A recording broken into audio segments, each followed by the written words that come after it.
And we do know a lot of people were going out and voting. The question remains, what is this election day going to tell us? Well, joining us now are analyst, associate professor at Emory University, Dr. Andra Gillespie. We also have Cody Hall, Republican strategist, and State Representative Eric Allen, representing Georgia's 40th District. Andra, I want to start with you.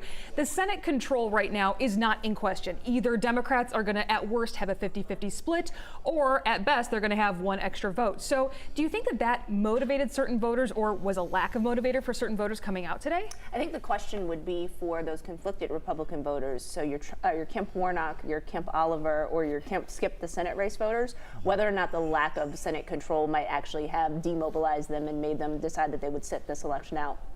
So we're going to wait to see, what voter turnout looks like today, and then also what the split of those who turned out to vote today is. Do you think any one party in particular was more excited about today than the other? Well, one of the things that I will say, I will give both parties credit for stepping up their mobilization game during the runoff period. So I know that I personally got more phone calls and more mail than I did during the general election season. And that to me is a signal that both sides took this seriously and that they were going to do everything they could to get voters out. Yeah, I think we can all agree there was certainly no shortage of campaigns and mailers that went out there. Cody, I want your perspective on this as a Republican strategist.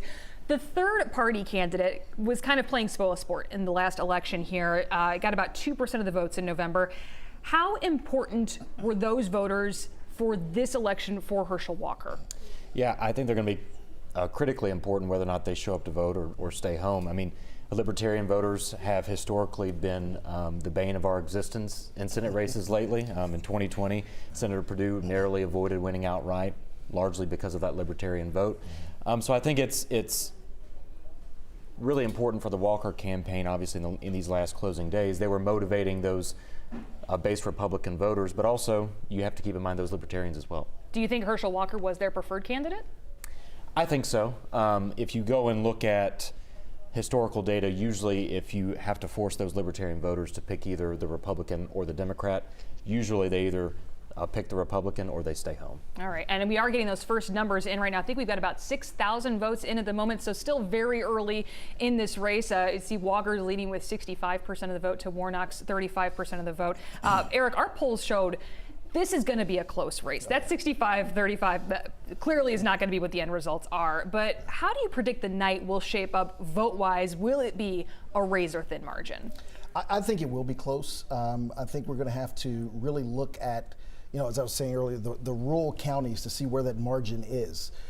If Walker can keep pace with Kemp in his percentages in some of those rural counties, then I think it's going to be a very long night.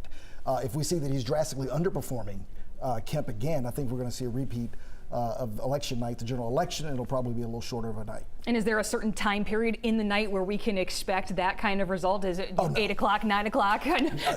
No.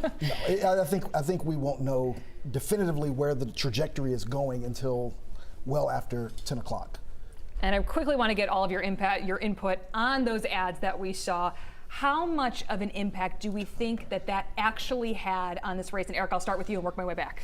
I think it was all about turnout. We saw $80 million of TV ad spending, 2-to-1 Warnock to Walker. I think the most important thing for tonight, Georgian voters are glad it's going to be over.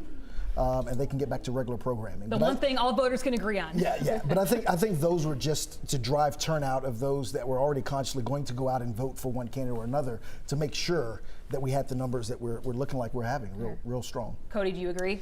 Yeah, I think any kind of advertising is a critical component of how campaigns reach voters. So I know voters say that they hate negative ads. Well, there's a reason that campaigns use them. Yeah. They typically work. Yeah.